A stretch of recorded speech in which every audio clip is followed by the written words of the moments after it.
watching. Now, a little while ago, I started seeing photos online of a new cake decorating technique that I just fell in love with and couldn't wait to try. So over the last few weeks, I've been testing it out and just working out how I could add it onto my cakes. So if you're looking for a new style of cake, in this week's video tutorial, I'm going to be showing you how to make this really pretty origami themed cake. I really hope you enjoy this video. If you do, then make sure you give it a like. And if you haven't already and you'd like to see more videos like this, then don't forget you can subscribe to the Cakes by Nens YouTube channel. You can also hit the notification bell next to the subscribe button, and this just alerts you every time I upload a new video. Okay, let's get started. So the first thing I'm starting with for my cake is creating my chocolate ganache. I'm making a white chocolate ganache. I'm going to use this to fill and cover my cake, and also for adding the origami design onto the side. So I've broken my white chocolate into smaller pieces and I'm pouring on some boiling hot double cream, stirring that round until all of my chocolate has melted in my mixture. Now in this video I'm using 400 ml of double cream to 1.2 kilograms of white chocolate, and this is going to be enough to fill my cake, cover it with a layer of ganache and create that origami pattern on the outside. Now I do have a more detailed video showing how I create my chocolate ganache, which I will put a link to in the description below. Once all of my chocolate has dissolved, I'm going to leave this to one side to firm up for a little while. But before I do that, I'm going to add in some colour. To colour my ganache, I'm going to use a combination of my Colour Mill Raspberry with my Colour Mill Rose to give me a nice pretty pink colour. I'm going to leave that to firm up slightly. Now for my ganache, I want it to be slightly less runny than it is now so that it's a lot easier to add into my templates, and this is also fine for adding into my cake and covering my cake. So it's been sitting for around half an hour, and I'm going to take my hand whisk and just whisk this up. Now this has just added air into our ganache, so we get this nice really fluffy texture. Now because ganache does have that chocolate in it, the longer that you leave it for, it will firm up. Now for my cake, I'm using a 5-inch sponge cake. So this one measures 5 inches across and is 4 layers high, measuring around 5 inches. One thing to remember when making this cake is we're adding that origami texture around the outside, so this is going to add width to your cake. In this case, it's going to add around an inch. So my 5-inch cake is going to end up looking more like a 6-inch cake. So this is something to remember when you're planning out your cake. I'm going in, I've stacked my cake with a layer of that ganache between my cake layers, and I'm adding a crumb coat onto the outside. So all this crumb coat is doing is just locking in any of those loose crumbs and giving us a nice base to add our origami texture onto. Now I do have a more detailed video showing how I prepare and cover my cakes in ganache, so I will put a link to this in the description below. Now before I put my cake in the fridge, to allow that ganache to firm up, I'm going to use my ruler to measure the finished height of my cake. So I've got a finished height of 5 inches, and I'm going to use a piece of ribbon just to carefully wrap around the top of my cake, just so I can get a measurement. So we've got 42 centimeters around that top edge. To create the origami design around the outside, I first of all need to create some templates. So these are A4 sheets, and it's quite a thick paper or a thin card, so around 170 to 180 GSM. You want something that's gonna hold its shape but isn't gonna be too thick that you can't fold it. Now I've tested making this cake a few times. You can create your template so it's one long strip. I've actually found it's a lot easier to create smaller panels. Now to work out how much card you're going to need, you want the length of all the panels of card to add up to around double the circumference of your cake. So I'm going to be using 4 separate panels, which are going to add up to 84 centimeters. Now my cake was 5 inches in height, so the first thing I'm going to do is cut my card down so it's just over 5 inches in height. This will give it a bit more space on the top of the cake to finish this off nicely. Now my paper is 21 centimeters in length, so I'm going to divide this up into 3 centimeter gaps. Now this is going to be the size of our triangles that are going to come out from our cake. So if you did want them slightly smaller, you could make these a bit closer together. I'm going to go in and just join up those marks so we get horizontal lines running down my sheet. I'm then going in and joining from point to point to create a triangle. So we're creating kind of a zigzag all the way along our template. Now onto my template, I'm actually going to add some parchment paper. This is going to help me when I peel it off of my cake, and it's also going to make it a little bit more food safe when we apply that chocolate ganache. So just using some double-sided tape, or if you've got some double-sided tape just in a roller. I've then got a sheet of parchment paper, and I'm going to stick this over the top and cut that out. Now just taking my metal ruler, or you could use the edge of your metal scraping tool, fold along each of these lines that we created and scoring down that edge. I'm going to work my way along the whole sheet. Okay, so once you put all of those folds in, I'm going to start at the end, and on the first one, fold that back. I can then pull it forward and push it back and keep continuing down, just going backwards and forwards, so going all the way down.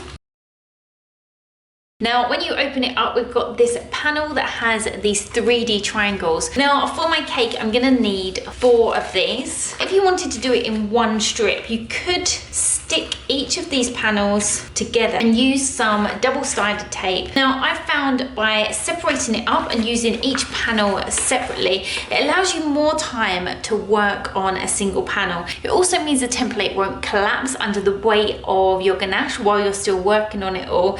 And it's also a lot easier to lift one smaller panel up than try and wrap the whole thing around your cake. So I've got the rest of my chocolate ganache, and I'm going to start to prepare the first of my template. Now at this stage, my ganache is around the same consistency of buttercream, but if you are finding that it has firmed up too much, then you can just pop it in the microwave intervals of 5 to 10 seconds until it starts to get a lot softer. Now because we whipped it, it does have a few air bubbles in. Push my ganache against the side of my bowl, just pushing out any of those air bubbles. And take a glass and just pop some into a piping bag. I can then bring in my first template. Now on the side, we've got these 2 flaps, and I'm gonna leave those. So I'm gonna be filling up these full triangles, starting down the center. Pipe some of my ganache and just lightly tap that on my work surface to make sure that ganache has gone all the way down. I'm then gonna use my small offset spatula and just start bringing that ganache up the side. Now, if you're wondering if you can also use buttercream for this effect, I have tested this out, and I did find that the ganache gives a much nicer, smoother finish to the origami texture on the outside. So I much preferred using the ganache. I'm then going to go in and fill up my template. Now I find it really helps just to hold it in your hand, as it will keep its shape. So I'm going all the way over the top, just making sure that there's enough ganache in there that is coming to the bottom and also the top. That ganache is now firm to the touch, so I'm going to lift up my template and push this against the side of my cake. Once that's stuck on the side, where we've got these half triangles, this is where I'm going to connect my next panel. So I'm going to run my offset spatula up there, smooth off any excess. I'm also going to use my smoothing tool and just push that in, making sure that it's connected, and do the same on the other side. Now on the top, bring that excess ganache onto the cake. Now I'm going to do exactly the same with my next panel, but before you do, you want to check that the panel you're using is going to fit. So we've got one of the triangles coming down, so the next one will be coming up. If there was another one coming down, you could just trim off your template. So I've created the next panel in exactly the same way. Open up that previous triangle and just start by pushing this one against there, and again just going in, bringing that excess onto the top of my cake, bringing in my next panel just to check that that's going to sit in the right place. So I've got the third panel, pushing that against the side. If any of those triangles open up, just bring them together. Now left, I have a slightly smaller gap. So depending on how close together your triangles have been or how far apart, depends on how big this gap is. Now it's going to be 2 full triangles, so I'm going to trim off the rest and fill this in exactly the same way. I can then open up the gap, slot that, making sure that it closes up that gap. Around the bottom, I'm going to take off any excess. On the top, I'm going to add in the last of my ganache, using that cardboard template as a guide, working from the center, bringing this out and off the edge of those triangles until you've got a nice smooth top. Once you're happy with the smoothness on the top, I'm going to pop the whole cake in the fridge for that ganache to completely firm up. So I've had the cake in the fridge for around an hour and that ganache has firmed up. So it's time to remove the template from around the edge. And where we've got these smaller triangle flaps, really carefully start to peel those away. So that's our first side.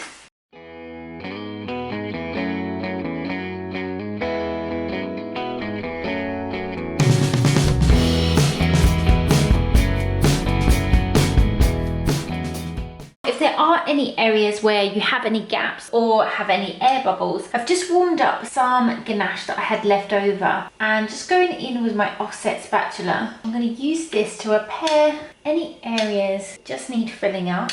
If there's any areas where you had those joins and there's some excess ganache, I'm just going to cut into that and just take off that excess piece and then go in with my offset spatula and just neaten that up.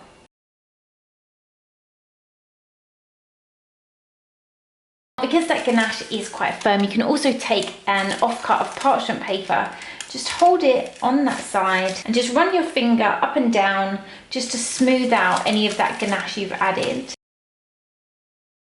Once you're happy with how it's looking, we need to get it off of the board and onto your final cake board. Now, one of the issues is we don't want to lift it up and for those bottom edges to come off. So I've got some boiling water and my offset spatula. Submerge my offset spatula in that water until that metal has warmed up. Take off any excess and just slide this underneath the points on my cake. So we're trying to release that cake from the cake board without causing any damage to the bottom edge of our triangles. And once your spatula has cooled down and isn't gliding underneath, just warm it back up.